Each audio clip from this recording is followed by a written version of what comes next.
It was a sunny morning in early spring when I first noticed something was off in our neighborhood. Our small suburban community, nestled on the outskirts of a bustling city, had always been calm and peaceful. The houses were modest but well kept, and the air smelled of freshly cut grass and blooming flowers.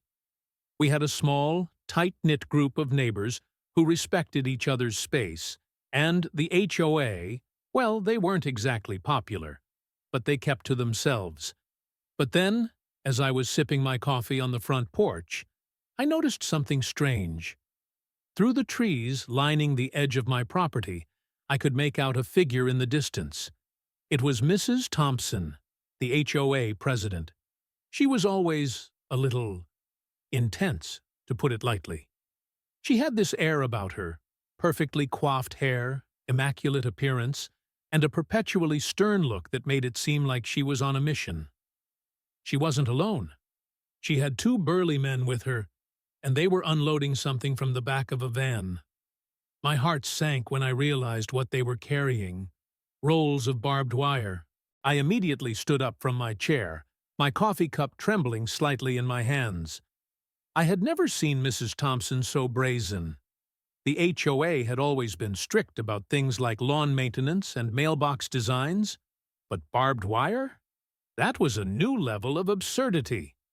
I marched over to the fence separating my property from the empty lot next door, where Mrs. Thompson was directing her workers. "What do you think you're doing?" I called out, my voice steady but laced with disbelief. Mrs. Thompson turned to face me, a smile playing on her lips. It wasn't a friendly smile. It was more like a predator sizing up its prey.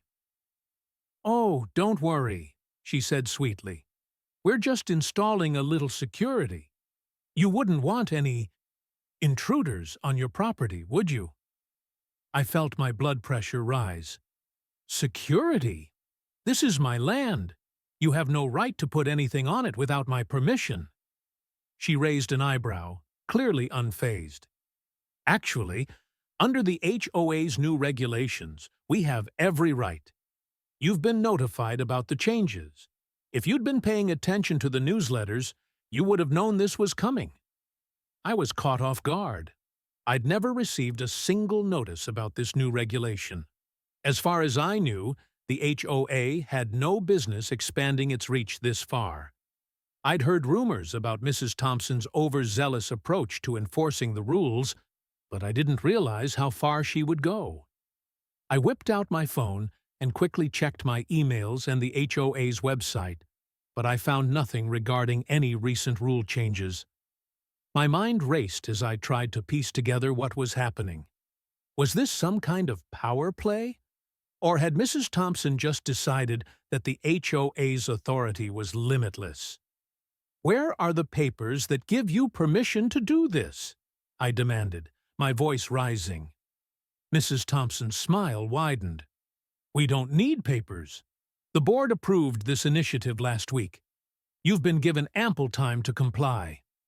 I felt my frustration boil over. "This isn't happening. Take that wire down, now." Mrs. Thompson's eyes hardened. "You're making a mistake," she said, her voice suddenly icy. "This is for your own good. Once it's up, you'll understand why it's necessary." I took a step forward, my hands clenched into fists.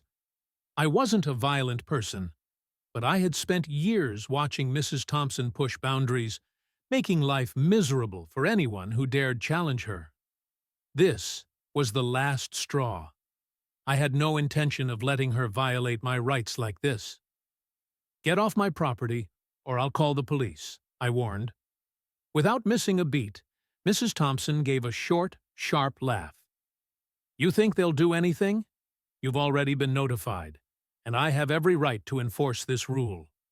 You'll see soon enough." She gestured to the workers, and they began to unroll the barbed wire along the edge of my property, completely ignoring my presence. The tension was unbearable. I grabbed my phone again, calling the local sheriff's office.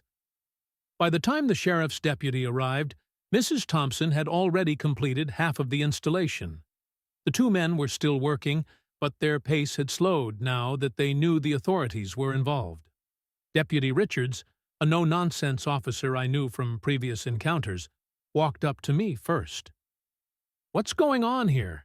he asked, his eyes scanning the scene. I quickly explained the situation, telling him about the barbed wire and how I had received no notice of any HOA rule change. Mrs. Thompson, of course, had a different story. She was quick to show the deputy some paperwork, though I wasn't convinced it was legitimate. The deputy listened carefully, but his expression was unreadable. "Ma'am," he said to Mrs. Thompson, "I'm going to need to see those documents. If you're saying that this installation is legal, I need to verify that." Mrs. Thompson's smile faltered for a moment, but she quickly regained her composure. "Of course, Deputy Richards. Everything is in order." But something about her demeanor seemed off. The papers she handed over looked hastily printed, the ink slightly smeared in places, and the signatures were strangely formal, as if they had been forged. As Deputy Richards continued to review the documents, something didn't sit right. He asked Mrs. Thompson to step aside while he checked with his supervisor. I could tell she was getting nervous, but she tried to hide it behind a mask of calm. Moments later, Deputy Richards returned with a somber look on his face. "Ma'am, I'm going to have to place you under arrest for suspicion of fraud and trespassing." Mrs. Thompson's face went pale. "What? This is a misunderstanding," she protested. But the deputy was already handcuffing her. "You're being arrested for illegally modifying private property without consent and potentially forging HOA approval documents," Deputy Richards explained, his voice firm. "We'll need to investigate further." The two men who had been helping Mrs. Thompson looked equally shocked, but quickly dispersed when they realized the gravity of the situation. Mrs. Thompson's world was crumbling around her, and there was nothing she could do to stop it. In the following weeks, the HOA board held an emergency meeting, and rumors of Mrs. Thompson's arrest spread like wildfire throughout the neighborhood. It turned out that she had been skimming funds from the HOA for years, using her position to manipulate homeowners and enforce impossible standards. The barbed wire was just the tip of the iceberg. As for me, I never expected my quiet suburban life to turn into a full-blown scandal. But the whole ordeal left me with a deep sense of relief. Mrs. Thompson, once the unchallenged ruler of the HOA, was out of power. The board was restructured, and the new leadership promised to work in the best interest of the residents.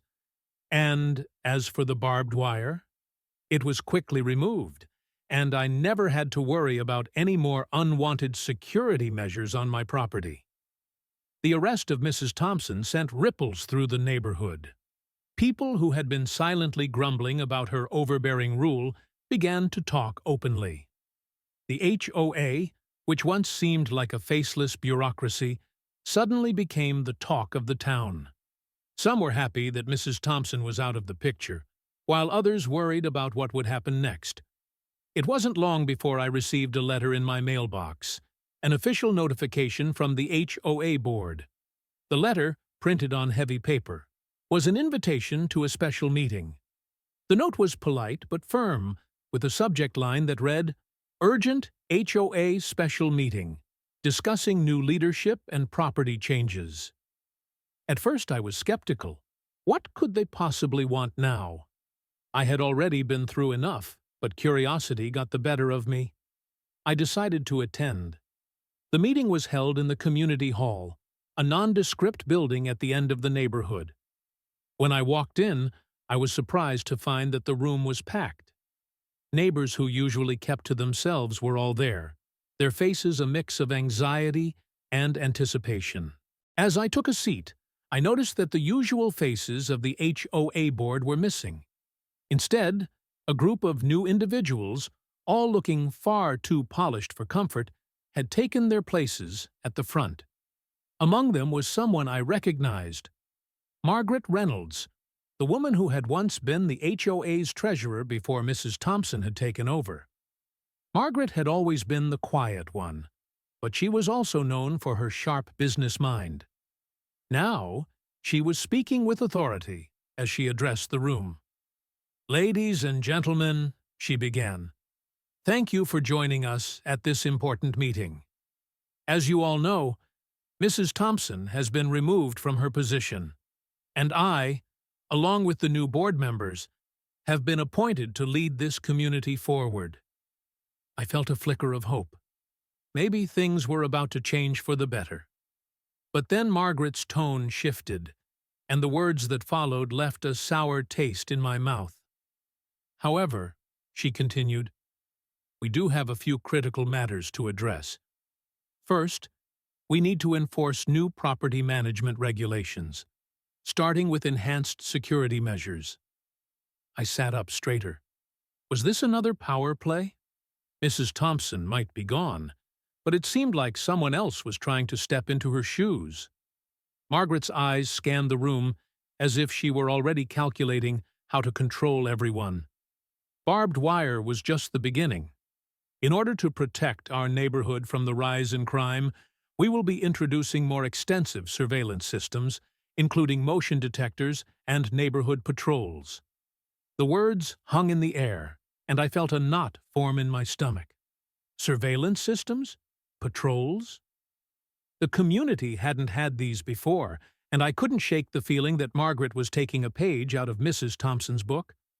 I wasn't the only one who felt uneasy. A few others voiced their concerns. What happened to the HOA being about neighborhood aesthetics? What's with all these security measures? We're not living in a war zone, someone shouted from the back. Margaret didn't flinch. "I understand your concerns," she said smoothly, "but we must take action now. The safety of our residents comes first, and I assure you, all of this is in accordance with the new safety regulations. The HOA is simply doing what's best for the community." I could sense the tension rising. There were murmurs of agreement from some, but others were growing increasingly skeptical. Just when I thought the meeting would devolve into chaos, a voice from the back interrupted. "Margaret, I think you should tell everyone the truth," a deep voice said. I turned to see Bill Carrington, a former board member who had been surprisingly quiet since Mrs. Thompson's fall from grace. Bill was tall, well-built, and had a reputation for being an honest man. He had always been a little too direct, though, and this was clearly not the first time he'd felt something wasn't right. Margaret's face tightened. "What are you implying, Bill?" she asked, her tone dripping with coldness. Bill took a step forward. "I'm implying that there's more going on here than just safety concerns. You've been in contact with the city council, haven't you? You've been pushing them to approve these new security measures. Measures that just so happen to line your pockets." The room went dead silent. The accusation hung in the air, and I could feel the weight of everyone's gaze turning toward Margaret. She took a deep breath, trying to maintain her composure, but it was clear she was rattled. "That's preposterous," she said, but there was a nervous edge to her voice now. "I'm just trying to make this neighborhood safer. What are you suggesting, Bill?" But Bill wasn't backing down. "I'm suggesting that you've been in cahoots with a security company, one that you've been personally investing in. You've been pushing for these security upgrades because you stand to make a fortune from the contracts." The accusation was bold, but the more I thought about it, the more it made sense. The entire push for barbed wire, surveillance, and patrols suddenly felt like a business opportunity for someone at the top. I could see why Bill was angry. This wasn't about safety. It was about profit. Bill's revelation sent shock waves through the room. Margaret tried to deflect, but the damage was done. A few homeowners stood up, demanding an investigation into the matter. The tension in the room was palpable, and it was clear that Margaret was losing control. Just as things were about to spiral out of hand, a woman I hadn't noticed before stood up. She was older, in her 50s, with sharp features and an air of quiet authority. "Excuse me," she said calmly, "but I think we need to take a step back here." The room quieted as everyone turned to her. Armed with this new lead, I decided to go directly to the source. I knew Margaret had to be involved, but now it was clear that there were others in on it. The more I thought about it, the more I realized I needed leverage to force them to reveal the truth. I contacted Linda Hawthorne, the lawyer who had spoken up at the last HOA meeting. I had sensed that she was more than just a concerned resident. When I reached out to her, she was surprisingly open to helping me. "I've been following this for a while," Linda said. "I've seen things that don't add up. You're right to be suspicious. I've been digging into the HOA's financial records. I can't prove anything yet, but I've found some irregularities that suggest the board members may have been accepting kickbacks." The next step was clear. We needed to gather evidence. Linda and I agreed to meet at the community hall after hours, where we could access some of the HOA's public records. It was risky, but it was the only way to get the proof we needed.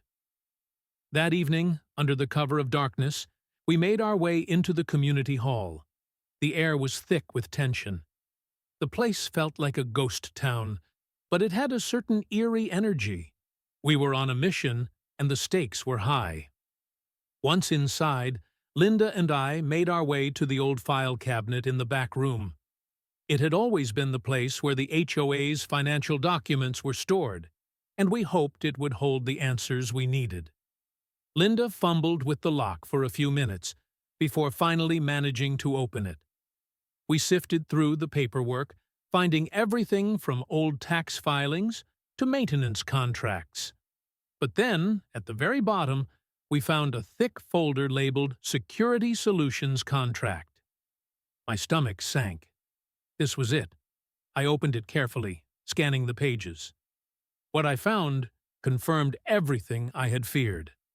The contract with Security Solutions wasn't just a routine hire, it was a lucrative deal. The HOA was paying an absurd amount of money for security services that didn't seem to exist. The contract was full of vague terms, but the most damning part was the signature lines. Both Margaret Reynolds and Mrs. Thompson had signed it, along with several other board members. But that wasn't the worst part. Attached to the contract was a list of payments that had been made under different names, payments that didn't match up with any real services. "This is it," Linda whispered. "This is the smoking gun." We quickly made copies of the files and slipped out of the hall, careful not to leave any trace. But as we were about to leave, a noise caught my attention. Footsteps. Someone was in the building. We froze. The footsteps were getting closer. My pulse quickened. "We need to go now," I hissed. But just as we turned to leave, the door to the back room creaked open, and we saw a shadow moving toward us. It was too late to hide. Linda grabbed my arm, pulling me toward the side exit. We rushed down the hallway, hearts pounding in our chests.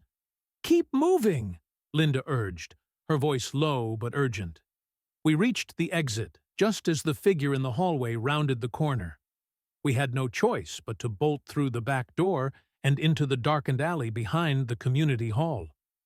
As we ran, I could hear the distant sound of a car starting up. Someone had been following us. They knew we had found something. But we weren't done yet. The game had changed, and now we had the upper hand. We had proof. The question was, who else in the HOA was involved? And how far would they go to protect their secrets? The next few days were a blur. Linda and I had the evidence, but now we needed to figure out how to bring it to light. The pressure was mounting. Margaret and her associates weren't going to let this go without a fight. But I was no longer afraid. This was bigger than just me. It was about the whole community, about making sure that no one else could abuse their power like Mrs. Thompson and Margaret had. We had to act quickly. We took the documents to the sheriff's office. Deputy Richards was there to meet us, and his expression turned grim when he saw the files. "This is bigger than I thought," he said, flipping through the papers. "We'll need to launch a full investigation. But you're right. They've been skimming money from the HOA for years." As we prepared for the final showdown, I knew one thing for certain. Margaret Reynolds was about to learn the hard way that no one was above the law. The investigation that followed was swift. Within days, the authorities had uncovered a vast network of corruption within the HOA. Margaret Reynolds was arrested for fraud, along with several other members of the board who had been complicit in the illegal dealings.